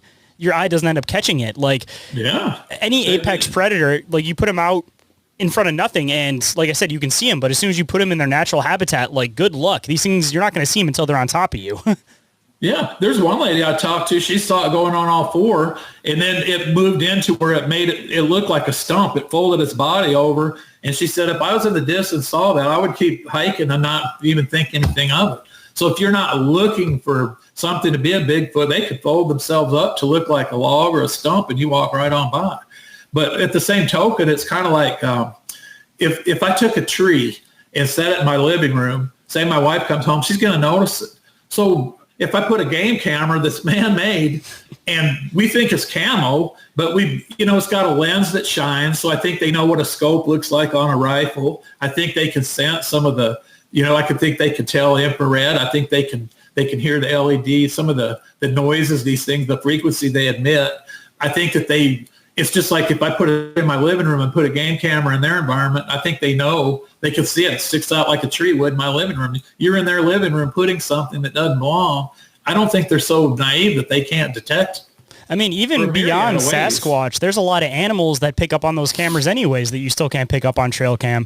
So, I mean, like if you're already dealing with this problem with animals that we're already aware of in the area that you cannot catch them on trail cam because they can see and smell it, again, a more intelligent animal or creature or whatever you want to call it, put that on top of that and good luck again catching these things on camera. Because even with the infrared, they might just see literally like a straight line that comes out of these things. And they're like, all right, exactly avoid that.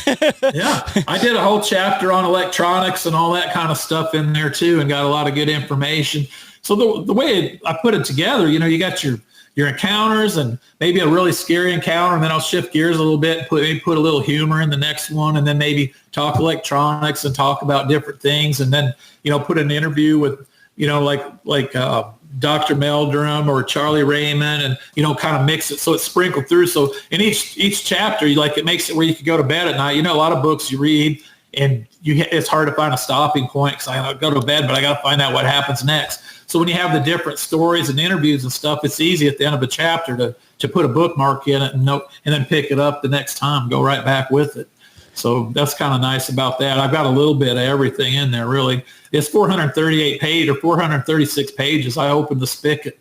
3 years worth of just studying, nothing but, and I turned down a lot of good Bigfoot witnesses that did not see a spider crawl. If it didn't have a spider crawl, that was my caveat. I was only interested to hear about that.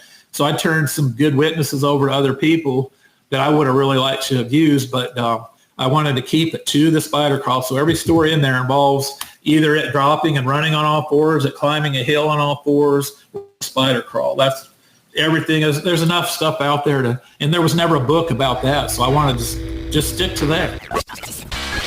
Hold that thought. Inquiries of Our Reality will be right back after this brief commercial break. And now let's dive back in. That's what I was about to say. I think you're probably the first person that's actually written a book on the whole spider crawl phenomenon, because it's been one of those things that it's getting talked about in the community, but it's kind of like certain little pockets are kind of talking about it. But like I was mentioning earlier, I think that a lot of the like campfire crawl ups that people are experiencing and these spider crawls are very similar. It's just that it seems like there's a separation of the two, and there's not a lot of people that are putting two and two together, because it's like they hear spider crawl and they kind of say, all right, that sounds weird, and they kind of like throw it off. But at the same time, that same person will have these thermo videos of these things crawling up on them, and it's like, you know, we need to put a little bit more focus in this phenomenon to try to understand it. So I'm glad that you're the first that actually put this in a good spot where people can actually search through it and actually get some information on it, instead of it kind of being scattered a little bit of here and there amongst encounter stories on different podcasts and stuff. But good solid research on one topic. Like, I love it. Like I say, I was going to write my next book. I was going to write about bass fishing and be a real technical fishing book, because I've been fishing since the time I was old enough to hold a pole, but I fish probably at least 100 days a year. So I was going to write a fishing book, a follow-up. My first fishing book was just funny stories, and a lot of people say it's really funny.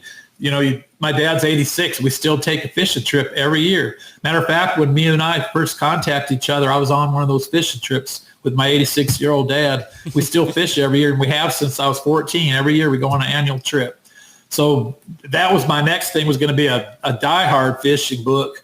And then I had my sighting, and I changed course and decided, you know what? I put a lot of time and effort to study what I saw, and I've already compiled a lot of notes. So then I'm going to start going for interviews.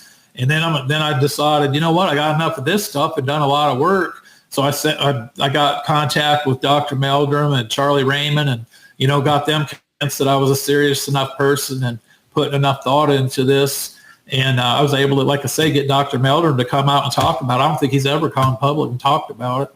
So I thought that was a good catch, a good feather in my cap for the book as well.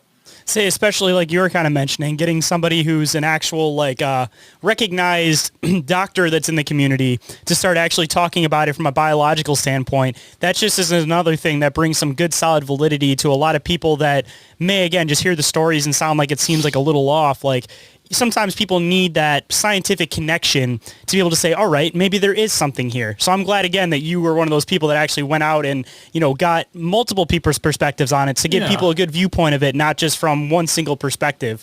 Because I think that's a lot of it, is that people hear it from one perspective and then they don't hear another story about it until like a year later. It's good to finally compile it and actually put some center lane focus on it.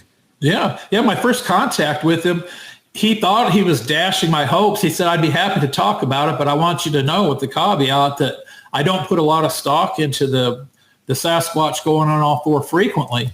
So I wrote back and said, well, that doesn't dash my hopes. It gives me hope, because you said infrequently. So just like on that movie Dumb and Dumber, when Lloyd asked that real pretty girl for a date, he asked her for a date. She said, no way, not only for 1,000,000 to 1 odds. And he goes, so I still have a chance. So he thought that was funny. I told him that. So he came on, and then he started telling me more reason why they could go on all fours. But he was basing his infrequently because he doesn't have a lot of handprints. But I told him I don't presume in my book that they do it frequently. I think it's just like us. If a fire came, I'm going to drop and crawl out of here.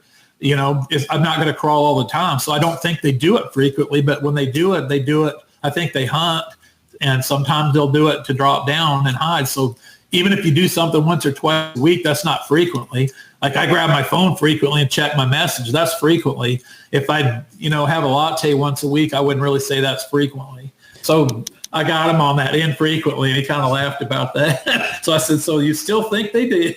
I mean, even on the flip side too, like you're kind of mentioning earlier, like those tracks are going to be a lot harder to be able to place. And if they're purposely using these things in spots where there's softer soil or anything like that, I mean, you're just going to see essentially like a dugout spot, because if these things do have the mid-tarsal break and they're able to kind of bend their foot and grip as they're doing this, you're never going to get a good solid handprint, because it's going to be basically dug holes as this thing's running across. Even from the back feet, you're going to see like a dig and a kick.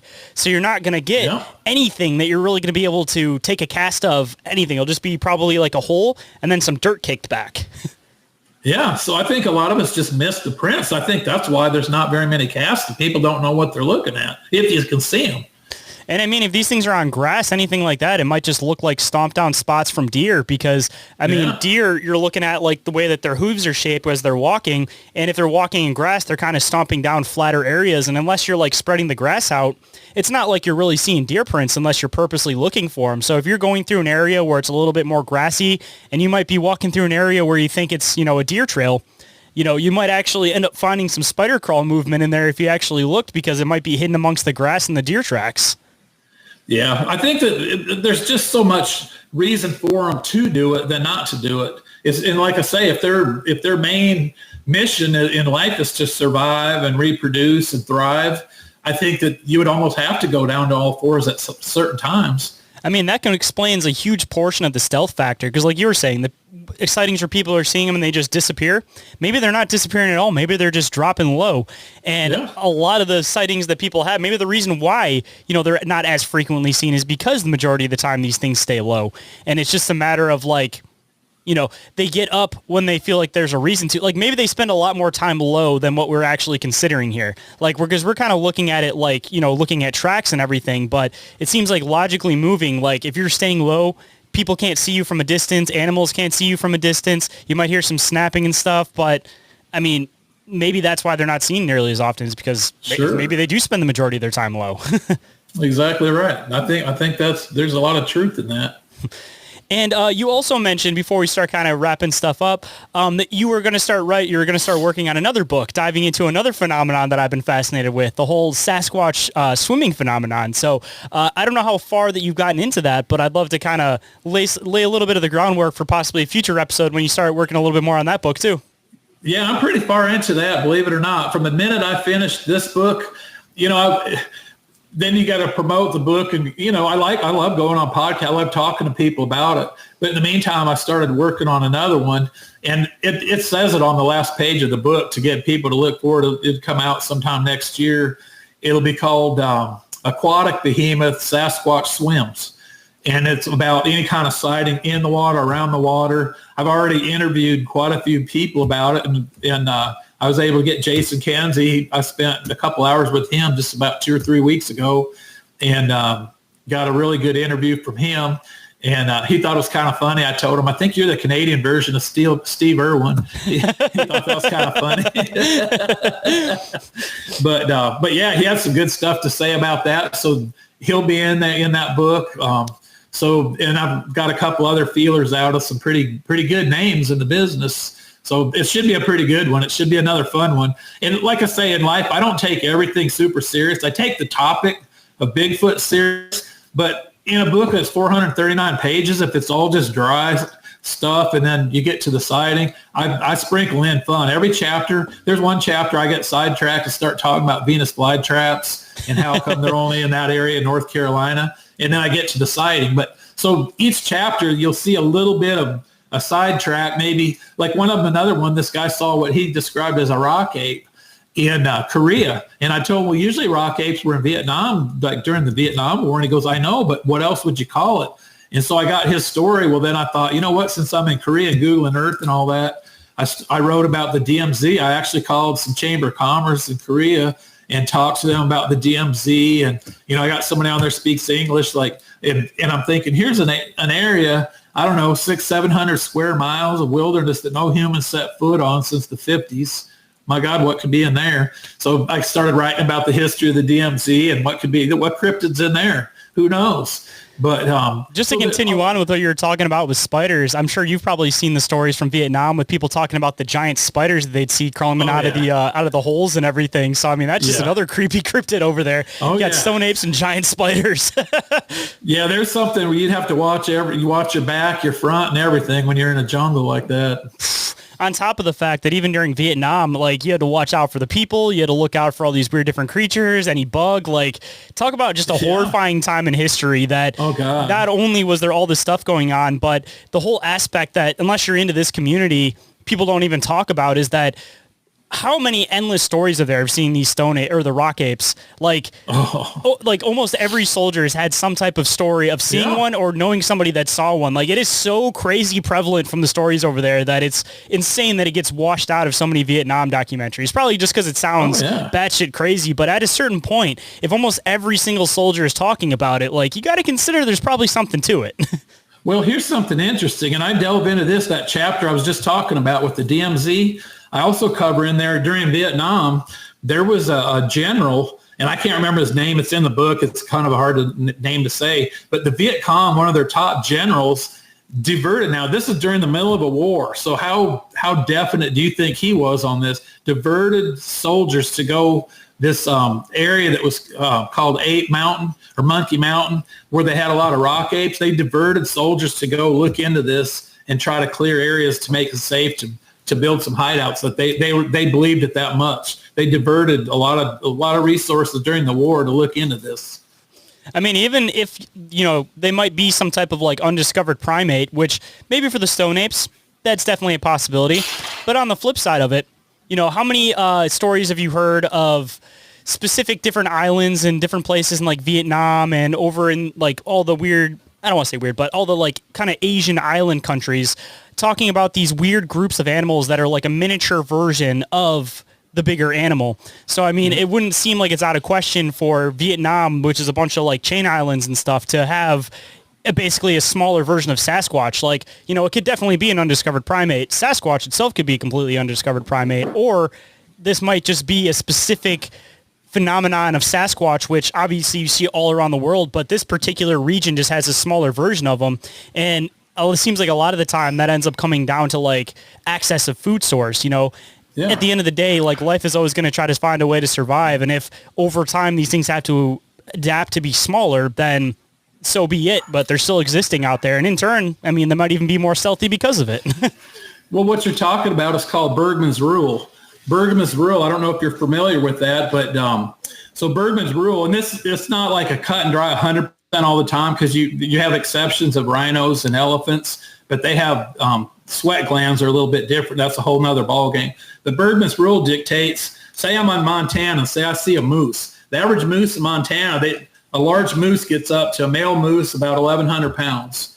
The same species in Alaska gets up to 1,600 pounds. Same thing. It's the same thing with black bear. You might see a black bear down in northern Florida, and their average size is much smaller than if you get up in Canada, British Columbia, down in the Pacific Northwest, all those areas. The same species can run way different in sizes. So now if you have a Sasquatch, whether it's the same species or different, it would make sense. More tropical environments being smaller. It's the same thing in the book. I interviewed somebody that saw a skunk ape spider walking, but they described it sounded quite a bit smaller than, say, this lady that was in Oregon that I talked to. Hers description and everything was a lot bigger, and it would kind of make sense with the tropical environment. You don't want to have all that fat and fur and all that. So what you say is right on. I mean, even to correlate that even farther, the ones from Alaska, most of the sightings that people have, our regions, they're kind of, around 8 to 10 feet. But it seems like most of the time in Alaska, when people are describing these things, they usually are hitting the like 10 to 12 feet range. So, and they're talking about how much bulkier they are. But again, it kind of goes in with being able to stay warm with the climate, as also partially access to food in specific areas. But I mean, like you were mentioning, if you're in Vietnam, it's crazy hot, it's crazy humid over there. It makes sense for them to probably have thinner hair and be smaller. Otherwise, these things are going to die from heat exhaustion at a certain point, Yeah, exactly. Yeah.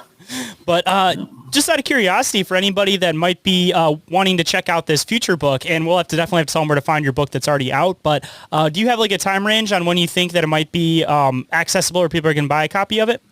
That book would be like probably the summer of next year. And this current book, Crouching Behemoth Quadrupedous Sasquatch, that's available on Amazon right now. You just Google that and it's on Amazon. But the follow-up book with the swimming, that'll be somewhere June, July next year. Oh, perfect. And then I always ask, because a lot of people like getting signed copies of books. Do you have an option for people to be able to pick up a signed copy if they're interested? If somebody mailed one, I'd be happy to do it that way. Or I've got some copies I could could mail them out. I don't have a website to do that on, but if they friend me on Facebook and tell me what they want, I'll work something out with them because I'm really responsive on Facebook. If they use Messenger, I can communicate and I can figure a way to get them a signed copy. Well, perfect. Hold that thought. We'll be back in a flash. But if you don't like hearing the ads, then I have a solution for you. You can get ad-free and early access to this show and Bizarre Encounters with Shayn Orin on the Open Minds Media Patreon for just $1 a month. That's less than the price of a bag of chips, and it's a great way to support the show and all the hard work behind it. And if you're interested in merch store discounts or premium video versions of the show, then there are a few other tiers with additional benefits and 7-day free trials available. Now let's get back into it. And then before we get to the words of wisdom, something that I've skipped over the entire show, so I got to definitely bring it up and ask it. When it comes to Sasquatch, everybody, of course, has different theories on what they think that these things are, at least from your research where you are currently. And I know that everything always changes for people with more information, but at least where you are currently, what do you kind of believe that these things are? It's kind of a tough question, but if you think about like an alien, say, what are they? They're something from another area. We don't have a better term to call them an alien. So I don't think that they're human. I don't think they're an alien from another area. Now, are they human? Do they have like, a monkey's 99% human. So I'm sure there's a lot of human DNA. We're also up to 1, 2, 3% Neanderthal. So somewhere there's got to be a crossover. But I also, the more I look into it, I've talked to, in the book also, I've got some indigenous First Nations people from Canada and Native Americans from the United States. Some of them have theories that they're actually a lost tribe.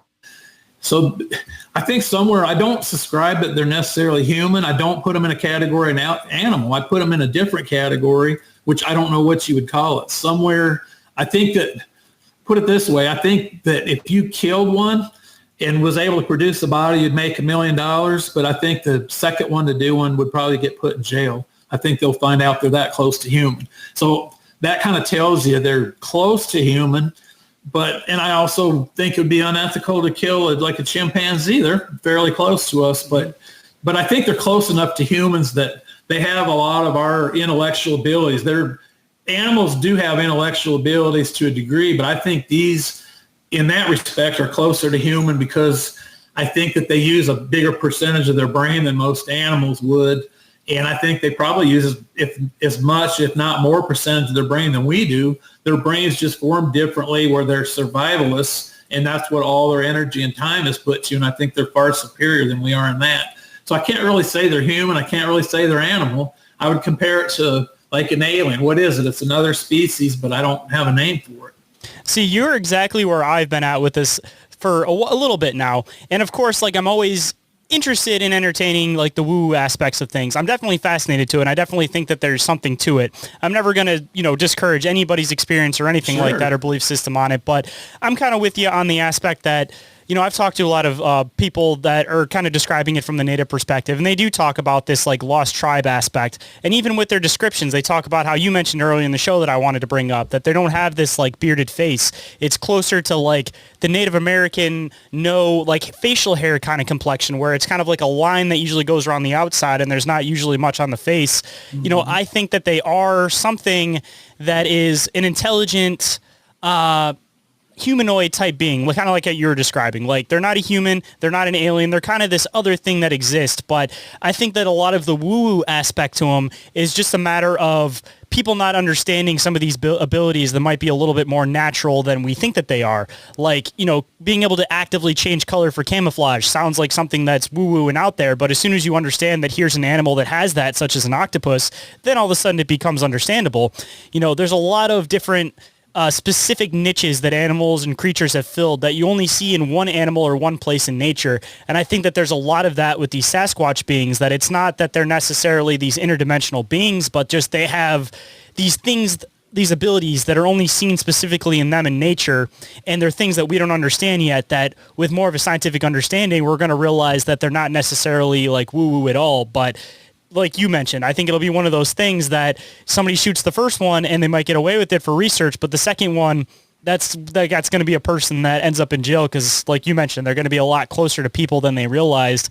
And there's a lot of connections that back that up, such as, like you mentioned, everybody from the First Nations talking about them being this lost tribe, and even going into the DNA analysis, talking about the fact that there's this human component to their DNA, and then there's also this unidentified component to their DNA. Like there's something there. There's some type of evolutionary point where these things are similar to us, but they broke away and they kind of created their own race or their own type of being that I think is side comparable with humans as far as like the animal kingdom goes.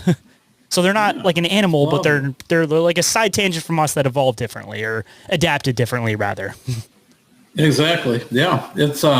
It's really hard to put our finger on it until we have a body. I do think that there's been bodies, but I think that I'm sure you've covered this on, everybody has their theories on what happens when you shoot one. But I think, just from a personal aspect, when I was a kid, one time I shot a mule deer that was 267 pounds. How am I going to get it out of the woods? I had to go get Dad to come back and help me. Well, if you have more Sasquatch around and it was a Sasquatch, would they have let me get out of the woods? Or if they did, when I left the woods, is that Sasquatch body still going to be laying there? Also, I think that you hear enough stories that if you shoot one and call authorities, they make a phone call because they don't know what's in it. Goes up the chain of command, and for whatever reason, you're told what you saw was a bear with mange, nothing to see here, move on, and the body's gone. So I think there's, I don't really think it's a big, dark conspiracy. I think for a lot of reasons, I think it's financial. I think that they don't want people to know these are there. Look at the spotted owl, how much land got shut down for an owl. Oh my God, they would have to shut down the national parks. They'd have to, the revenue loss, the logging industry, the development. It's just, I think it's a financial thing. I don't think it's necessarily like a dark mystery why they don't want people to know. And I do think they've airlifted some out. There's too many viable witnesses that are believable that have seen these things get airlifted out, that however they killed one or found one, it got gone, so to speak, and was flown out. So what happens to them? I think they have them in a lab. I think that's about all they want to admit about them. Yeah, I mean, if they're lucky enough to get one, because it seems like we were mentioning earlier, these things move in groups. So like you mentioned, if you drop one of these things, you're not going to be able to take this thing out by yourself. So you take off.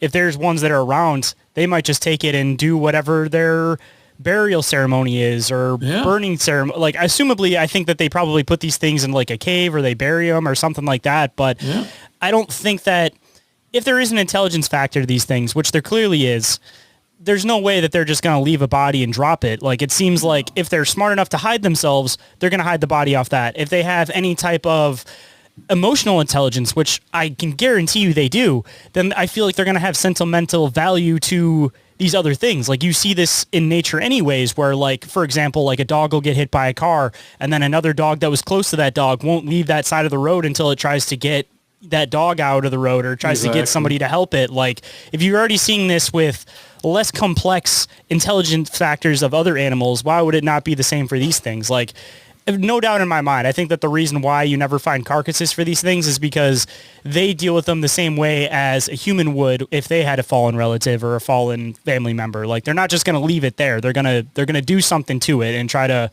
either one, hide the evidence of them being in the area, or two, give it some type of burial ceremony. Because that's even another aspect that I feel like only certain people talk about is, the Native Americans talk about the spiritual aspect of like Sasquatch, but who knows how spiritual these things might be. Like, it might be a thing that they have to give this thing a burial right because they might have a belief system that, there is another world, there's another, again, who knows where to even start with their possible belief system. But if there is any type of it, assumably there is going to be some type of burial rites, because there's always a burial rite when it comes to any religious or spiritual beliefs.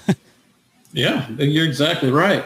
And on the flip side too, it's, you could become one of David Paulides' missing 411. If you do get some bodies there and move out, you might not make it that far. If you kill one and these things have emotion, like we know they do, how do you know one of them doesn't get ticked off? I'd be ticked off if somebody shot one of my buddies. I think they probably wouldn't get out of the woods. So I got to think that these things think the same way. And I do think they know what guns are. They've seen enough hunting and whatnot there's enough of them that have tracked people's wounded deer, and the hunter, I know I hit them hard. There's blood all over and they can't find it. I think sometimes they'll snatch them that way, but I think they know they have to make quick work of somebody, either kill them or get rid of them, walk them out, because they know that when the human leaves, there's going to be a whole bunch more coming, and they think that they know what guns are. They know, like, they could kill one of us and snap us like a twig, but they also know that technology, I think they know technology, when you have more people come, they're going to have more technology that puts them at a more disadvantage, so they'll retreat and hide their tracks. I mean, even with that too, I mean, it would probably even make sense that maybe they don't even go after people, where maybe they've learned that, if somebody says that they've shot a Sasquatch, if they get rid of the body, that person's just going to end up looking crazy and nobody's going to do much to it. Where if they actually go and try to attack a person, all of a sudden it becomes a thing where everybody shows up, they all got guns and they start walking through the woods, like if somebody gets dropped, you let them drop, let the people walk out, and then you get rid of the body so that you don't draw more attention to yourself. Because as soon as you try to attack, you're going to open up a whole other barrel of monkeys with that one.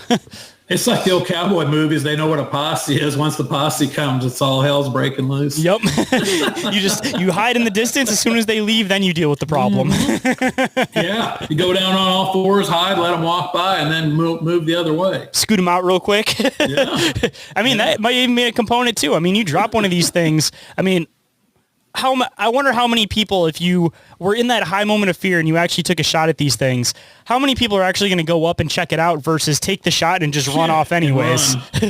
That would be me. I wouldn't walk up to it. Heck no, that thing could jump up, or you don't know. That's when you're just like I was telling you in my encounter. I'm looking over at this one that's chasing the deer. All of a sudden, when I roll my window down, I hear this crash to my right. That thing could have walked right up to the cab of my pickup and smashed the door, ripped the door off, and grabbed me.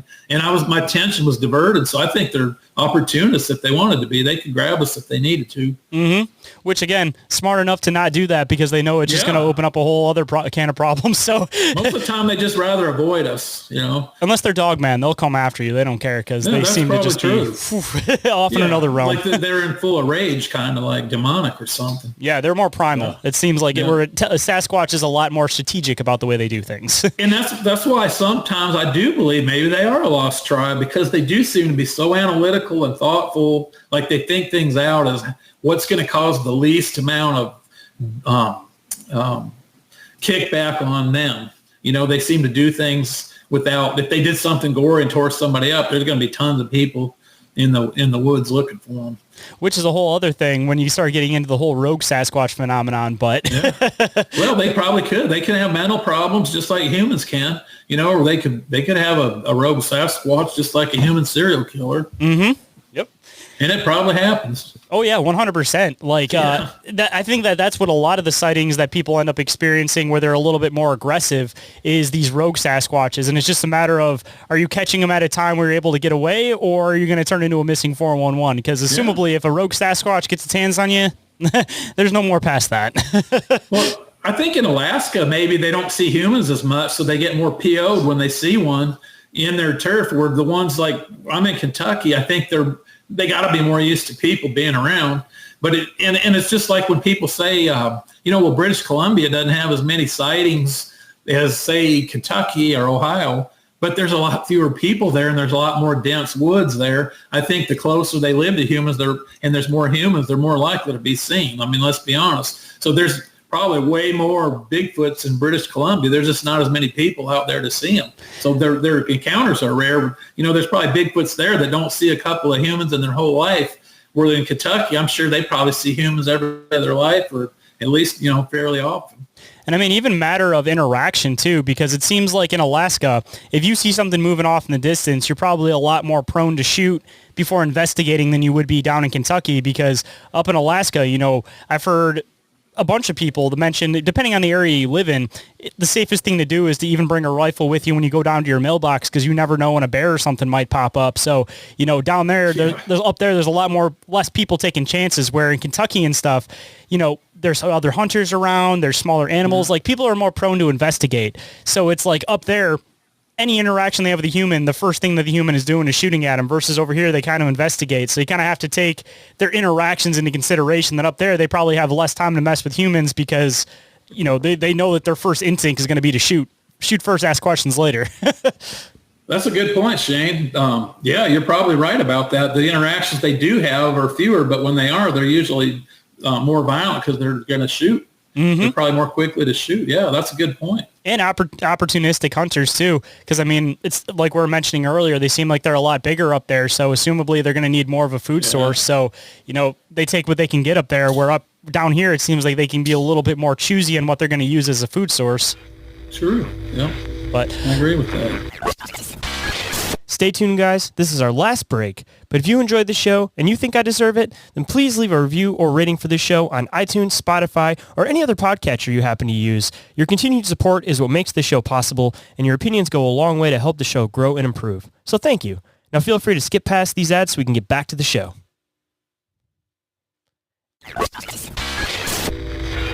And we are back, so let's get back to it.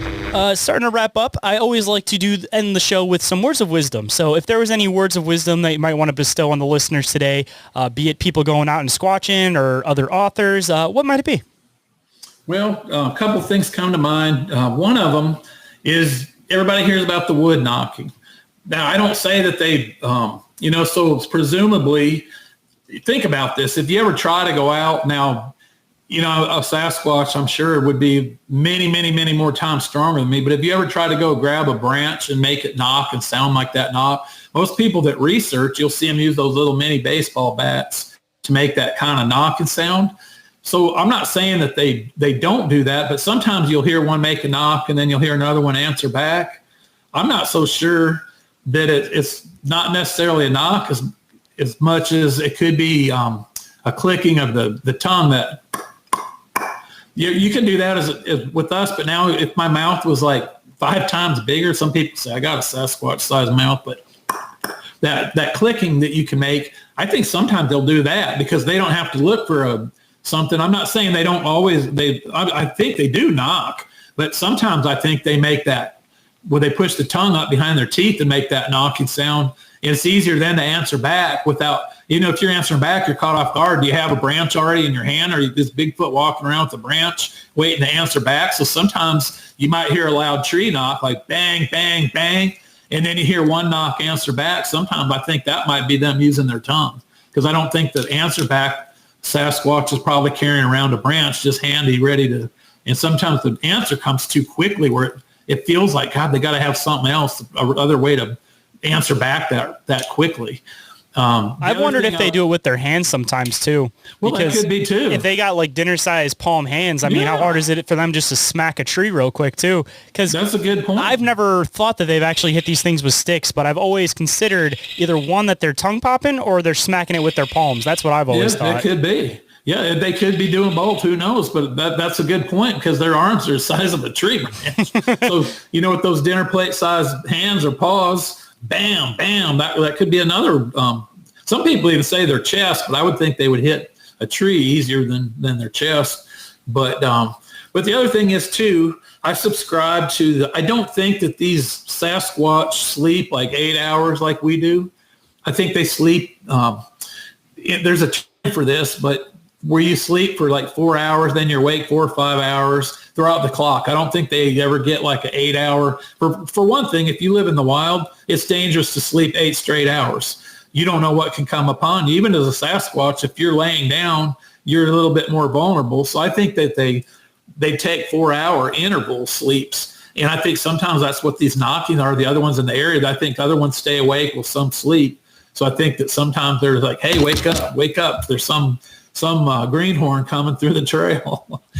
I mean, that's something that the whole 8 hour sleeping idea never really came into fruition even with people until like industrialization started, because if you start looking into like the sleep schedule during like medieval times, 1700s, all that stuff, people would sleep, from like a 4 hour block. They'd wake up around midnight, they'd be up for a couple hours, and they'd go back to sleep for a couple hours and then wake back up when the sun came. So it was never an idea of sleeping 8 hours until industrialization started happening, because that fits the idea of working in a factory. So, it would completely make sense that they would sleep in these smaller portions, because that, like you mentioned, would be probably the smartest way to be able to stay alive. And then you can sleep on offshoot blocks where you always got some type of scout watching too. So, I mean, Even the whole sleep schedule idea, completely created by humans, because I'm sure if you just let us naturally sleep and we didn't work in the 9 to 5 aspect of reality, I'm sure that our sleep schedules probably be the same thing, because I'm sure you probably do, I do at least, a lot of people, you have this weird thing where you like wake up in the middle of the night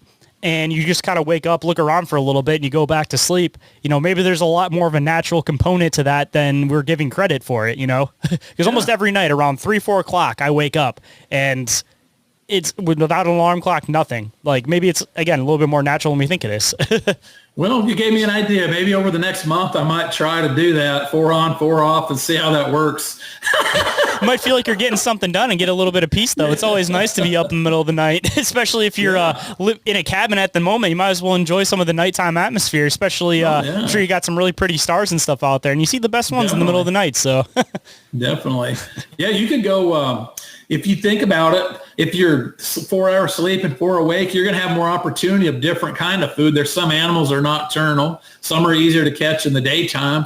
Like I'd say squirrels probably easier to catch in the daytime to figure out, climb a tree and get to their nest. So, but then at night there's other critters up moving around, so it could also help them eat. I mean, it seems like people find a lot of remains of raccoons when it comes to these things too. So, I mean, raccoon hunting happens at night. So, I mean, it would make sense. Yep, that's exactly right. And again, just in case anybody missed it, if they wanted to pick up a copy of your book, where can they come and find it at? And also, just throw the title out there again so that they know what to look for. Okay. They can just head over to Amazon and put the word crouching behemoth, quadrupedal Sasquatch, and then eyewitness accounts some more. But if you start putting crouching behemoth, it'll come up. Then quadrupedal Sasquatch, John Reiners. And it's a big book, 430 some pages. There's a good description on the online there on the Amazon, a really good book overview that tells them a little bit more information as well. And if they want to friend me on Facebook, if they want something autographed, I can figure out some way we can work that out. Well, perfect, man. I appreciate you making the time to come on today. I appreciate you sharing your experiences and talking about your book. And hopefully at some point soon I can have you come back on. I'm sure that we could probably just discuss just Sasquatch even beyond the books for another couple hours if we wanted to. But I really enjoyed talking to you. You're a really pleasant guy to talk to, and I'm really looking forward to next time I get to have you on the show. Well, Shane, I really appreciate it. I appreciate everything you did for the minute I contacted you and we talked, online and then back and forth. You're a real pro. You're good at your job. I appreciate what you do. I really like your show. Well, I really appreciate that, man. It's one of those hit or misses where when I have guests on, they either listen to the show or don't. But it always makes the job a little bit more fun when the guest already knows what the premise of the show is. And we can just hop in and have these laid back, easy conversations talking about weird phenomenon, man. Very cool. Well, I really had a good time. Thank you for having me. If you guys enjoyed today's conversation, want to show some love, smash that follow icon and share today's episode with a friend. Grassroots support from listeners like you guys is exactly how the show grows, so thank you. And if you guys would like to get in touch with me for any reason whatsoever, you guys can do so through email, which is inquiriesofourrealitypodcast@outlook.com, or through social media. Instagram and Facebook are the ones I'm the most active on. Or you guys can also get a hold of me through the submission form, which is available at the top of the link tree. And the last way you guys can get a hold of me is through the hotline. That number is 313-364-1551. And you guys can text or call that, whatever happens to be easier for you guys. And if you guys have some free time, don't forget to check out the awesome friends of the show, I Know Squatch, Scenario Natural Products, Cryptotheology, and Big Ape Threads, and our other friends with affiliate links, Dimension Devices, Oregon-ite, and Sticker Mule, with additional discounts and credits available. More information on those, of course, is available down in the show notes. And every single thing that I mentioned is all available in the link tree, which is also available down in those show notes. And with that, hope you guys enjoyed the conversation. Hope today's show's connected some dots in your own reality, and I'll catch you guys on the next one. Have a good night, everybody. Reality isn't what it seems. Abductees taking aboard a craft with a tractor beam. Is life a simulation or an astral dream? Aliens travel through black holes in different galaxies. Life is a bizarre odyssey, with the mic talking about philosophy. Well, Bigfoot is stalking campers as a Wendigo walks through the woods of sharpened antlers, using Ouija board to talk to the dead like a necromancer. There's so many questions and not enough answers. So if you're interested in mysteries and abnormalities, tune in and listen to